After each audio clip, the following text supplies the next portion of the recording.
Last backup அப்படின்னு சொல்லிட்டு Google drive setting இருக்கும். கூகுள் ட்ரைவ் செட்டிங்கில் நீங்கள் பேக்கப் டு கூகுள் ட்ரைவ் இருக்கு இல்லையா, அதை வந்து நெவர்னு கொடுக்கணும். ஓகேவா? அப்போ தான் வந்து இந்த பேக்கப் வந்து ஒர்க் அவுட் ஆகும். Offline backup. ஓகேவா? நம்ம ஆன்லைன் பண்ணலை, ஆஃப்லைன் தான் பண்ணுறோம். ஆன்லைனில் நிறைய ப்ராப்ளம்ஸ் நிறைய பேர் ஃபேஸ் பண்ணுறாங்க. நான் என்ன பண்ணியிருக்கேன் பார்த்தீங்களா, நெவர்னு கொடுத்துருக்கேன். ஏற்கனவே இமெயில் ஐடி இருந்தது இந்த மாதிரி. நான் என்ன பண்ணியிருக்கேன்னா, உள்ளே போயிட்டு நெவர் அப்படின்னு சேஞ்ச் பண்ணுறேன்.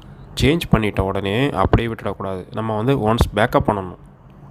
அப்போ தான் லோக்கலில் பேக்கப் வந்து சேவ் ஆகும்.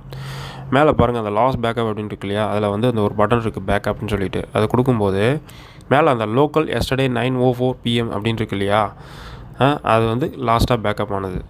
ஓகேவா? நான் பேக்கப் டேப் பண்ணுறேன், என்ன ஆகுதுன்னு பாருங்கள்.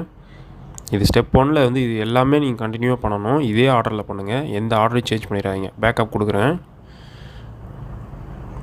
பேக்கப் கொடுத்ததும் பேக்கப் லோடிங் ஆகுது, பேக்கப் ஆகுது. இது வந்து ரொம்ப நேரம் எடுத்துக்காது. இது வந்து உங்கள் லோக்கல் பேக்கப்பில் லோக்கல் ஃபோன்லேயே ஸ்டோர் ஆகிறதுனால